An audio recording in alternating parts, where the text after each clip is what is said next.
కూడా ఈ జాతరను చూడడానికి చాలామంది వస్తారు. అంటే కొండ జాతి వాళ్ళకే ప్రత్యేకం అని చెప్పి చెప్తారు. కానీ ఇప్పుడు అంతా మారిపోయింది. ప్రతి ఊరు నుంచి కావచ్చు, వేరే వేరే రాష్ట్రాల నుంచి, దేశ నలుమూలల నుంచి వస్తున్నారు. ఇక్కడి గిరిజన సాంప్రదాయాలు, ఆ దేవతలు కొలుదీరినటువంటి ప్రదేశము ఎట్లా వెలుస్తారు అనేటువంటి ఉద్దేశంతో ఆ చరిత్ర తెలుసుకున్నటువంటి వాళ్ళు కూడా చాలామంది వస్తున్నారు. ఈ గడియ కోసం వెయిట్ చేసిర్రు ఇప్పటి వరకు కూడా. ఆల్రెడీ సారాలమ్మ, కన్నెపల్లిలో ఉన్నటువంటి సారాలమ్మ గుడి నుంచి యాత్ర బయలుదేరింది. మరి కాసేపట్లోనే కన్నెపల్లి ఆర్చ్ నుంచి మీదుగా జంపన్న వాగుకు చేరుకుంటుంది. కన్నెపల్లి ఆర్చ్ నుంచి జంపన్న వాగుకి స్పీడ్గా యాత్ర వచ్చినప్పటికి కూడా జంపన్న వాగు నుంచి ఇక్కడి ప్రధాన సమ్మక్క సారలక్క గద్దెల దగ్గరికి రావడానికి మాత్రం సమయం పట్టేలాగా ఉందనే అంశాన్ని కూడా ఇప్పటికే గ్రౌండ్ లెవెల్లో ఉన్నటువంటి పోలీస్ అధికారులు అంచనా వేస్తున్నారు. మనం చూస్తున్నాం జంపన్న వాగుకు సంబంధించినటువంటి విజువల్స్ స్క్రీన్లో చూస్తున్నాం. సారాలమ్మ యాత్ర బయలుదేరింది అనగానే ఆ యాత్రను చూడడానికి ఎట్లా వస్తారనేటువంటి ఉద్దేశంతో ఆ విజువల్స్ని చూడడానికి, విజువల్స్ని ఫోన్లో బంధించడానికి అక్కడ ఉన్నటువంటి భక్తులను అందరినీ కూడా మనం చూస్తున్నాం. ఇదే గడియ కోసం దాదాపు 2 సంవత్సరాల నుంచి వెయిట్ చేస్తున్నారు. గతంలో చెప్పిర్రు పెద్దలు కూడా, కోయదొరలు కావచ్చు, ఇక్కడ వచ్చేటువంటి చాలామంది గిరిజన వాసులంతా కూడా చెప్పిర్రు. గతంలో 3 సంవత్సరాలకు ఒకసారి వచ్చేటువంటి ఈ మహాజాతర కాలక్రమేణా ఆదరణ పెరిగింది కాబట్టి 2 సంవత్సరాలకు ఒకసారి ఈ యాత్ర సాగుతుందని చెప్పారు. సో పూర్తి స్థాయిలో మరోవైపు 3 ప్రధాన ఘట్టాలు ఇవాళ. ఒకటి పగిడిద్దరాజు, గోవిందరాజు, అదేవిధంగా సారలమ్మకు సంబంధించి మనం ఇప్పుడు విజువల్లో చూస్తున్నాం. పగిడిద్దరాజుకు సంబంధించినటువంటి యాత్ర మనకి అంగరంగ వైభవంగా కదులుతోంది. సో 3 యాత్రలు, 3 దేవతలు కొలువుదీరినటువంటి ప్రదేశానికి చేరుకుంటారు. పూర్తి బందోబస్తు మధ్యలో అక్కడ సారలమ్మకు సంబంధించినటువంటి బందోబస్తును మనం చూసినాం. ప్రత్యేకంగా గత కొద్ది రోజుల నుంచే రూట్ మ్యాప్ అంతా కూడా స్టడీ చేస్తారు. ఎక్కడి నుంచి రావాలనేటువంటి ఉద్దేశంతో కొంత సాంప్రదాయం కూడా ఉంది. జంపన్న వాగు దగ్గర ఈ 3 దేవతలు వచ్చేటువంటి ప్రధాన మార్గము జంపన్న వాగు నుంచే వస్తారు కాబట్టి సౌకర్యార్థం జంపన్న వాగు దగ్గర బ్రిడ్జిని ఏర్పాటు చేసినప్పటికీ కూడా ఆనవాయితీ ప్రకారం వాటర్ నుంచే ఆ నీళ్ళలో దిగి అక్కడి నుంచి అగ్రెసివ్గా మళ్ళీ పైకి వచ్చి ఆ తర్వాత ఇటుగా జంపన్న వాగుకు సంబంధించినటువంటి బ్రిడ్జ్ నుంచి ఇటుగా గద్దెల వైపు వాళ్ళు పయనమవుతూ ఉంటారు. సో పూర్తి స్థాయిలో ఈ గడియ కోసం మాత్రం చాలా రోజుల నుంచి వెయిట్ చేస్తున్నారు. మనం చూసినాం ఉదయం నుంచి కూడా మనం అబ్జర్వ్ చేసినాం. మొత్తం అడవి అంతా కూడా గూడారాలతో నిండిపోయింది. ఆ గూడారాల్లోనే ఉండి ఎప్పుడెప్పుడు సారలమ్మ వస్తుంది, గోవిందరాజు వస్తారు, పగిడిద్దరాజు వస్తారు, ఈ యాత్ర ఎట్లా సాగుతుంది, అక్కడ ఉన్నటువంటి కుంకుమ భరణిగా వెలిసినటువంటి అమ్మవారిని ఎట్లా తీసుకొస్తారు, ఆ చరిత్ర ఏంది, దీని వెనకాల కథ ఏంది అనేటువంటి ఉద్దేశంతో చాలామంది కూడా ఈ విషయం తెలుసుకోవడానికి ఉన్నటువంటి చరిత్ర తెలవడానికి మాత్రం అందరూ కూడా తెలుసుకోవడానికి ఊరిరులుతుంటారు. సో పోలీసులు మాత్రం ఒక ఘట్టాన్ని రీచ్ అవుతున్నారు. మరి కాసేపట్లోనే గంట వ్యవధిలోనే వాళ్ళు పెట్టుకున్నటువంటి ఛాలెంజ్ ఒకటి, సారలమ్మకు సంబంధించినటువంటి యాత్ర రీచ్ కాగానే వాళ్ళు ఒకంత ఊపిరి పీల్చుకుంటారు, 50% ఊపిరి పీల్చుకుంటారు. ఆ తర్వాత రేపు చిలకలగుట్ట నుంచి వచ్చేటువంటి మరొక ఘట్టం అనే చెప్పాలి. ఆ అంశాన్ని చూడడానికి, ఆ విజువల్ని చూడడానికి కూడా చాలామంది ఉవ్విరూరుతారు. ఎందుకంటే ఆ దేవత వస్తున్నటువంటి యాత్రను తాకడానికి కావచ్చు, ఆ యాత్రలోకి వెళ్ళడానికి కూడా చాలామంది ఇంట్రెస్ట్ చూపుతారు. దాన్ని దృష్టిలో పెట్టుకొని తుడుం దెబ్బ అనేటువంటి టీంను కూడా ఏర్పాటు చేస్తారు. అది ఆనవాయితీగా వస్తుంది. తుడుం దెబ్బ అంటే ప్రపంచంలో తెలియని వారు ఉండరు. మేడారం జాతర, మేడారం మహాజాతర కోసం తెలిసినటువంటి ఆ గొప్ప చరిత్ర తెలిసిన వాళ్ళందరికీ కూడా తుడుం దెబ్బ తెలుసు. వాస్తవానికి పోలీసులను చాలామంది అనుకరిస్తారు, కానీ ఇక్కడ సీన్ వేరేలాగా ఉంటుంది. తుడుం దెబ్బకు సంబంధించినటువంటి ట్రైనింగ్ ఎట్లనైతే వాళ్ళు ఆ దేవతలను తీసుకొచ్చి ఎవరు తాకకుండా, ఎవరి కంట పడకుండా ఆ టీం ఎట్లనైతే తుడుం దెబ్బ టీం ఫాలో అవుతుందో వాళ్ళని అనుకరించి గత కొద్ది రోజుల నుంచి కూడా స్పెషల్గా పోలీసు యంత్రాంగం, పోలీసులు కొంతమందిని ఒక టీం లాగా తయారు చేస్తారు. ఆ టీం లాగా తయారు చేసినటువంటి అదే రోప్ పార్టీ చాలా ప్లేసెస్లో మనం చూస్తాం, బందోబస్తులో చూస్తాం. కానీ ఇక్కడ ఉన్నటువంటి రోప్ పార్టీకి వేరే రోప్ పార్టీలకు భిన్నమైనటువంటి పరిస్థితులు ఉంటాయని చెప్పాలి. వాళ్ళు చాలా అగ్రెసివ్గా ఉంటారు. భక్తులకు ఏం కావద్దు, ఆ తర్వాత వచ్చేటువంటి దేవతల నువ్వు తీసుకొని వస్తున్నటువంటి వాళ్ళకు కూడా అట్ ది సేమ్ టైం ఏం కావద్దు అనేటువంటి ఉద్దేశంతో అటు టీం మెంబర్స్ని సేవ్ చేయడము, ఆ తర్వాత భక్తులకు కూడా ఎలాంటి అసౌకర్యం కలగకుండా కూడా వాళ్ళని తీసుకురావాలి అనేటువంటి ఉద్దేశంతో కూడా పోలీసులు పూర్తి స్థాయిలో ప్రిపేర్ అవుతారు. మరి కాసేపట్లోనే సారాలమ్మ, అదేవిధంగా ముగ్గురు దేవతలు కూడా పగిడిద్దరాజు, గోవిందరాజు, ఈ ముగ్గురు కూడా ఇక్కడికి చేరుకోబోతున్నారు. ఆల్రెడీ సాయంత్రమే మనం చూసినాం పూజారులు అందరూ కూడా ఇక్కడి ప్రధాన గద్దెల దగ్గరికి చేరుకోవడం జరిగింది. ఈ ముగ్గురు దేవతలు వస్తున్నారు కాబట్టి వాళ్ళ సాంప్రదాయ ఆచారాల ప్రకారం ముగ్గులను ఏర్పాటు చేయడం జరిగింది. ముగ్గుల కోసం వచ్చినటువంటి ఆ టీం అందరికీ కూడా ప్రత్యేకమైనటువంటి పోలీస్ బందోబస్తును ఏర్పాటు చేయడం జరిగింది. ఆ తర్వాత జంపన వాగుకి మరి కాసేపట్లో జంపన వాగు పోలీసులు ముందుగానే చెప్పారు, ఎక్కడైతే కన్నెపల్లి కమాన్ నుంచి జంపన వాగు రావడానికి కేవలం 30 నిమిషాల టైం పడుతుంది అనేటువంటి అంచనాకు వచ్చిర్రు. అదే ప్రకారం ఇక్కడికి రీచ్ అయింది శోభాయాత్ర. ఇక అక్కడి నుంచి ఇక్కడికి రావాలంటే చాలా సమయం పడుతుంది, ఎందుకంటే లోకల్గా ఉన్నటువంటి చాలా ఎస్టాబ్లిష్మెంట్స్ ఉన్నాయి, షాపులు ఉన్నాయి, చిన్న చిన్న వ్యాపారాలు చేసుకుంటే వాళ్ళు కూడా చాలామంది ఉన్నారు. కాబట్టి వాళ్ళని ఆల్రెడీ పోలీసులు ఖాళీ చేయిస్తామనే విషయం చెప్పారు. తాత్కాలికంగా వాళ్ళ షాపులను మూసివేయాలి. ఎప్పుడైతే ముగ్గురు దేవతలకు సంబంధించినటువంటి శోభాయాత్ర జంపన్న వాగు మీదుగా ఇటు ప్రధాన ఆలయానికి వస్తుందో, అంటే గద్దెల వద్దకు చేరుకుంటుందో, ఆ చేరుకునే సమయం లోపు ఖచ్చితంగా రోడ్డు పైన ఎలాంటి ప్రైవేట్ వెహికల్స్ కూడా ఉండొద్దు, ఎవరు కూడా అనవసరంగా అక్కడ గ్రూపులుగా ఉండకూడదు. ఏర్పాటు చేసినటువంటి ఎండ్ రోడ్ అంతా కూడా క్లియర్గా ఉండాలనేటువంటి విషయాన్ని ఇప్పటికే పోలీసులు ఆదేశాలు జారీ చేయడం జరిగింది. ఇక్కడ ఉన్నటువంటి గ్రౌండ్ లెవెల్లో ఉన్నటువంటి పోలీస్ కానిస్టేబుల్ దగ్గర నుంచి డిఐజీ, ఐజీ స్థాయి వరకు కూడా కమాండ్ అండ్ కంట్రోల్ సెంటర్లో ఏర్పాటు చేసినటువంటి మానిటర్స్ని చూస్తూ గ్రౌండ్ లెవెల్లో ఏం జరుగుతుంది, ఎక్కడ ఎలాంటి సమస్యలు వస్తున్నాయి, ఎలాంటి ల్యాప్సెస్ ఎదురవుతున్నాయి అనేటువంటి ఉద్దేశంతో పూర్తి స్థాయిలో ఎప్పటికప్పుడు మినిట్ టు మినిట్ అప్డేట్ అయితే తీసుకుంటున్నటువంటి పరిస్థితి మనకు కనిపిస్తోంది.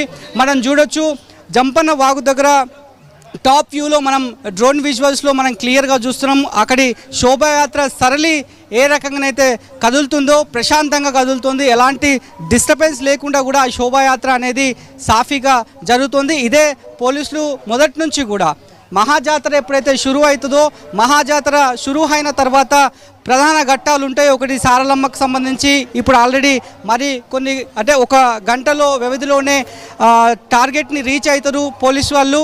ఆ తర్వాత సమ్మక్కకు సంబంధించినటువంటి రేపటి ఘట్టం ఉంటుంది కాబట్టి రేపటి ఘట్టానికి కూడా సెపరేట్గా కొన్ని టీమ్స్ని కూడా ఫామ్ చేయడం జరిగింది.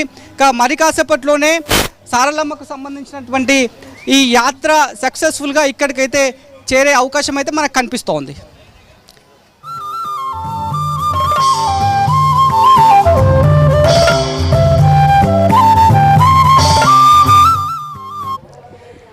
తమ్ముడు షరీఫ్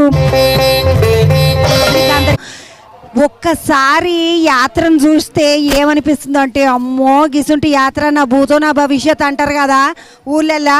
అగో అంటే ఇది ఎప్పుడు చూసింది కాదు, ఎప్పుడు మళ్ళా కనబడేది కాదు అన్నట్టుగా ఉంటుంది. కానీ ప్రతి 2 ఏళ్ళకు ఒకసారి మేడారం సమ్మక్క సారక్క జాతర ఇంత జోరుదారుగా, ఇంత ఘనంగా, ఇంత అంగరంగ వైభవంగా అద్భుతంగా సాగుతూనే ఉంటుంది.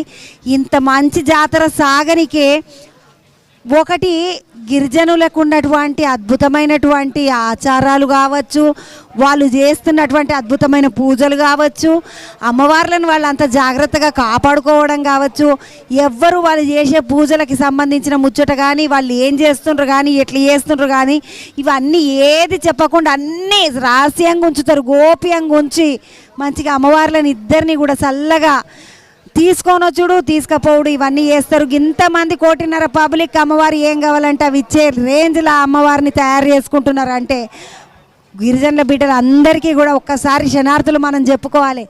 వాళ్ళ పద్ధతులకి, వాళ్ళ ఆచారాలకి, వాళ్ళు చేసుకునే పండుగలకి, వాళ్ళ అమ్మవార్లకి సంబంధించినటువంటి ఈ పండుగలకి, జాతరలకి మనల్ని అందరినీ రానిచ్చిన వాళ్ళ పెద్ద హృదయం.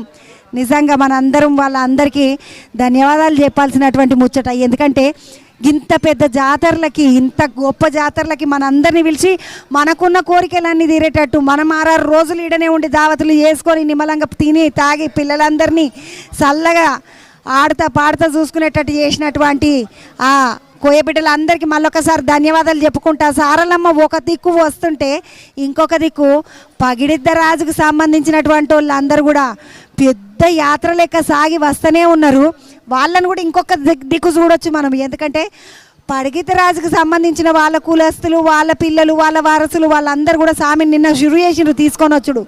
తీసుకొచ్చి లక్ష్మీపురం కాడ ఆడ ఆపి మళ్ళీ పసరకాడికించి మళ్ళీ షురు చేసి మళ్ళీ ఆడికించి మళ్ళీ బయలుదేరి వాళ్ళంతా 80 కిలోమీటర్ల దూరంలోనే స్వామిని, అంత దూరంలో ఉన్న స్వామిని 80 కిలోమీటర్ల దూరంలో ఏమంటారు జంగల అంటే అడవి అంటారు కదా, అడవిలకెంచి తీసుకొని వస్తున్నారంటే వాళ్ళ కష్టం మామూలు కష్టం కాదు. 4 దేవతలను ఒక్కసారి ఒక గద్దె మీద ఒక్కటేసారి మనందరి కళ్ళకు పండుగ లెక్క కనిపించే లెక్క చేస్తున్నటువంటి వాళ్ళందరికీ మళ్ళొక్కసారి శనార్థులు చెప్పుకుంటా. ఈ సమ్మక్క సారక్క జాతరల ముఖ్యంగా ఈరోజు జరుగుతున్న పెద్ద ఘట్టము సారక్క వస్తున్నది గద్దె మీదకి. సారక్క వచ్చుడంటే మాట కాదు. సమ్మక్కనన్న చెప్తే జరిసేపు ఉంటుందంట, కానీ సారక్కకి చాలా కోపం అంట. కానిండ్రా అంటదంట, తీసేయండ్రా అంటదంట. అసుంటే అమ్మవారు అంత కోపం ఉన్న తల్లి మనందరినీ చల్లగా చూడడానికి గద్దె మీదకి ఎక్కపోతుంది. గద్దె మీదకి ఎక్కుతున్నటువంటి ఆ తల్లిని ఎంత కష్టపడి ఎంత పబ్లిక్లకెంచి పోలీస్ అన్నలు అందరు తీసుకొస్తున్నారు, కోయబిడ్డలు అందరు తీసుకొస్తున్నారు, తుడుం దెబ్బోళ్ళు తీసుకొస్తున్నారు. మొత్తము పబ్లిక్ అంతా కూడా సారక్కతోటి కదిలి వస్తున్నది. ఇక్కడ దర్శనాలు నడుస్తూనే ఉన్నాయి ఒక దిక్కు, ఇంకొక దిక్కు సారక్కతోటి పబ్లిక్ వస్తున్నారు. ఈ జాతరలను అన్నింటినీ కూడా మంచిగా పబ్లిక్ అందరికీ కష్టం కాకుండా, పబ్లిక్ అందరికీ ఇబ్బంది లేకుండా, అందరికీ నీళ్లు సరిపోయేటట్టు, అందరికీ లైటు సరిపోయేటట్టు, అందరికీ ఏ కష్టం వచ్చినా పబ్లిక్కి జ్వరం వచ్చినా, దగ్గొచ్చినా, తుమ్మొచ్చినా, నెత్తినొచ్చినా, ఏమొచ్చినా, పుసుకు నీడుకొచ్చినాక బీపీ ఎక్కువ, షుగర్ ఎక్కువ అన్నా కూడా అన్నిటినీ కూడా కాపాడుకునేటందుకు ప్రభుత్వం మస్తు ఏర్పాట్లు అయితే చేసింది. ఒక 300 మంది ఒక్కపారి ఆసుపత్రికి వచ్చినా కూడా సరిపోయేటంత మంది పెద్ద దవాఖానాను తయారు చేసింది. ఇంత మంచి వసతులు అన్నీ ఉన్నాయి. స్వామివార్లు వస్తున్నారు ఒక దిక్కు, అమ్మవార్లు వస్తున్నారు ఇంకొక దిక్కు. సారక్క గద్దె మీదకి వచ్చిన తర్వాత 2 ప్రత్యేకమైన పూజలు ఉంటాయని చెప్పిండ్రు వాళ్ళు. సారక్కని తీసుకొచ్చేటప్పుడంట ముందట అమ్మవారి కన్నా ముందు హనుమంతుని జెండా ఒకటి ఉంటుందంట. ఆ హనుమంతుని జెండాను పట్టుకొని తీసుకొని వస్తుంటే హనుమంతుడట అమ్మవారిని కాసుకుంటాడట. ఎందుకంటే అమ్మవారు వస్తుంటే ఏ దుష్టశక్తి కూడా అమ్మవారిని ఇబ్బంది పెట్టకుండా, ఏ కష్టం కూడా అమ్మవారికి కలగకుండా ముందు హనుమంతుని జెండా అటెనక తుడుం దెబ్బోళ్ళు మిగిలిన వాళ్ళందరూ వచ్చుకుంటా అమ్మవారికి సంబంధించిన ప్రత్యేకమైన 2 జెండాలు ఉన్నాయి మనకు. అమ్మవారిని చూసినట్టయితే ఆ ఎర్ర బట్టలు కట్టుకున్నటువంటి పంతులు ఎవరైతే ఉన్నారో గిరిజన పంతులు, ఆ పంతుల ముందట అమ్మవారి ముందట ఈ జెండాలను పెట్టుకొని నిమ్మలంగా అమ్మవారిని తీసుకొని వద్దామనుకుంటే పబ్లిక్ చాలా ఎక్కువ ఉన్నారు. ఎట్లా కుదురుతుంది, నడవదు. గుంజుడు తోసుడే అన్నట్టు ఉంటుంది. ఇక్కడ అమ్మవారిని గుంజుకొని తీసుకొస్తున్నట్టు అనిపిస్తుంది. ఎందుకంటే పబ్లిక్ చుట్టుముట్టున్న వాళ్ళకి అమ్మవారు వస్తుంటేనే మస్తు దేవుడు వస్తున్నాడు. ఒక్క వణుకుడు కాదు, ఒక్క పాటలు కాదు, ఒక్క ఉరుకుడు కాదు, ఒక్కటే షిగాలు ఊగుతున్నారు ఇక్కడికి వచ్చిన వాళ్ళందరూ. అమ్మవారు అంత పవిత్రమైన అమ్మవారు కాబట్టి ఇంతమంది పబ్లిక్ ఆమె కోరుకున్న కోరికలన్నీ తీరుస్తున్నది. ఇక అమ్మవారికి సంబంధించిన మస్తు ముచ్చట్లు చెప్తుంటారు. కానీ అమ్మవారు వస్తుంటే ఇవి ఏవి గుర్తుకు రావు మనకు. అమ్మ వస్తున్నదా, అబ్బో వస్తున్నదా అన్న ముచ్చట్లే నడుస్తుంటాయి. దేవుడు వచ్చేటప్పుడు గద్దెల దగ్గర ఎవ్వరు ఉండొద్దట, దర్శనం కూడా ఎవరికి ఉండదంట. దేవుడు వచ్చే సమయానికి గద్దెల దగ్గర ఎవరు ఉండొద్దు. అమ్మవారి దర్శనం గద్దెల దగ్గర దేవుంది. అమ్మవారు వచ్చేటప్పుడు మాత్రం ఎవరికి గద్దెలపైకి తీసుకురానున్నారు. ఎర్రని వస్త్రాలు ధరించిన పూజారులు కుంకుమ భరిణి రూపంలో ఉన్న అమ్మవారిని తీసుకుని మేడారం బయలుదేరారు. కన్నెపల్లి గ్రామస్తులు, మహిళలు అమ్మవారికి శాఖ నీళ్లు ఆరపోసి సాగనంపారు. కాసేపట్లో జంపనవాగు సమీపంలోకి చేరుకోనున్నారు పూజారులు. గిరిజన అమ్మవారికి కావాల్సినటువంటి పూజలు చేసుట్లా అవి మనం చెప్పుకునేటి కావు. ఎందుకంటే కొన్నిసార్లు బలి ఉండొచ్చు, కొన్నిసార్లు గుమ్మడికాయలే కొట్టొచ్చు, కొన్నిసార్లు కొబ్బరికాయలు కొట్టొచ్చు. దీపాలన్నీ అయితే బంద్ చేస్తారంట. అమ్మవారు వచ్చే సమయానికి దీపాలన్నీ బంద్ చేసి ఆడికేంచి అమ్మవార్లను లోపలికి తీసుకుపోయి ఆడవాళ్ళు చేసేటటువంటి పూజలు చేసినాక అమ్మవారిని నిమ్మలంగా గద్దె మీద కూసబెట్టినాక శాంతపరిచినాకనే అప్పుడు పబ్లిక్ వచ్చుడు షురు అవుతుంది. మళ్ళీ అప్పటిదాకా దీపాలు ఉండయి, దర్శనం ఉండదు. పబ్లిక్ అందరు కూడా జర ఒక్కసారి సోచాంచుకొని ఎవరైతే కట్టుకున్నటువంటి గిరిజన పంతులు ఉన్నారో ఆ ఎర్ర ముసుగులు కట్టుకున్నటువంటి గిరిజన పంతుల కిందనే అమ్మవారు, వాళ్ళ చేతులలోనే అమ్మవారు కుంకుమ భరణి రూపంలో మనకు రావడం జరుగుతున్నది. ఇప్పుడు వస్తున్నటువంటి అమ్మవారి గద్దె మీదకి వెళ్ళే కంటే ముందే అంటే 100 అడుగుల దూరంలో ఉన్నది కాబట్టి ఇక్కడ ఉన్నటువంటి దుకాణాలన్నీ కూడా అమ్మవారి గుడికి దగ్గరలో ఉన్నటువంటి దుకాణాలన్నీ ఇట్లా మూసేయాలని ఒక ఆజ్ఞనైతే ఇచ్చిండ్రు పోలీసు వాళ్ళందరూ కూడా. అమ్మవారి గుడి దగ్గరికి వచ్చేసరికి ఆ దుకాణాలన్నీ ఇట్లా మూసేయడం జరుగుతుంది. ఆదివాసీ ఆచార సాంప్రదాయ పద్ధతిలో అమ్మవారికి స్వాగతం జరుగుతుంది. లోపలికి పోయిన తర్వాత సారలమ్మ దేవాలయం ఆదివాసీ ఆచార సాంప్రదాయాల ప్రకారం పూజలు అన్నీ చేసుకున్నారు. మరి అటువంటి అమ్మవారిని గద్దెల దగ్గర తీసుకొని రావడానికి అంతా కూడా అప్రమత్తం చేసిండ్రు పోలీసు వాళ్ళందరూ కూడా. చాలా గట్టిగా అమ్మవారికి సంబంధించినటువంటి బందోబస్తులు చేసిండ్రు. కన్నెపల్లిలో సారలమ్మ పూజలన్నీ చేసుకొని ఆడికించి బయలుదేరింది. అక్కడ నుండి అమ్మవారిని తీసుకొని వచ్చేటప్పుడు మన ఈ ములుగు జిల్లా మంత్రి అయినటువంటి సీతక్క, అట్లాగే ఈ జిల్లాకి సంబంధించినటువంటి కలెక్టర్ అమ్మ, ఈ జిల్లాకి సంబంధించినటువంటి ఆఫీసర్లు అందరూ కూడా అమ్మవారికి స్వాగతం చెప్పి పూజలు చేసి ఆడికించి అమ్మవారిని సాగదోలి ఊరోళ్ళు సాగదోలితే చక్కగా అమ్మవారిని తీసుకొని వస్తున్నారు ఇటువైపుకు. అట్లనే అమ్మవారు బయలుదేరి వస్తుంది. ఆ ఎర్రటి ముసుగుల కింద అమ్మవారు ఉన్నది. ఎర్రటి ముసుగులు ఉన్న వాళ్ళని గట్టిగా చూసుకోండి. తుడుం దెబ్బకు సంబంధించినటువంటి గిరిజన బిడ్డలందరూ కూడా ఆడుకుంటూ అమ్మవారిని తీసుకొని వస్తున్నారు ఒక దిక్కు నుండి. ఆ అమ్మవారు వస్తున్నటువంటి విషయాన్ని మనము టీవీలో చూస్తున్నాము. దగ్గరికి వచ్చిన తర్వాత మొత్తము దుకాణాలు అన్నిటినీ ఇట్లా బంద్ చేస్తారు.